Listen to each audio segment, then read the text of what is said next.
that is what I'm saying. See, character assassination was the cheapest form of politics now because they don't have anything else to attack us when it comes to work. They will do this only.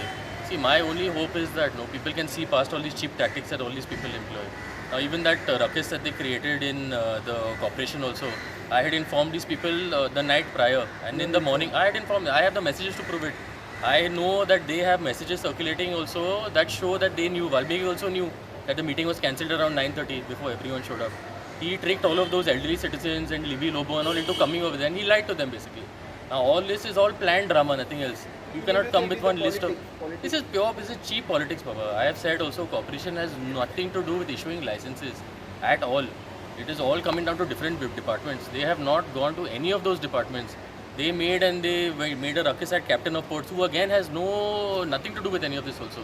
It is all the ministers and everybody. So now, unless they have a plan or unless they want to meet those ministers, then they can. But see, like I've said earlier also, I am not in favor of gambling. I think it's a horrible habit. I am not in favor of the casinos.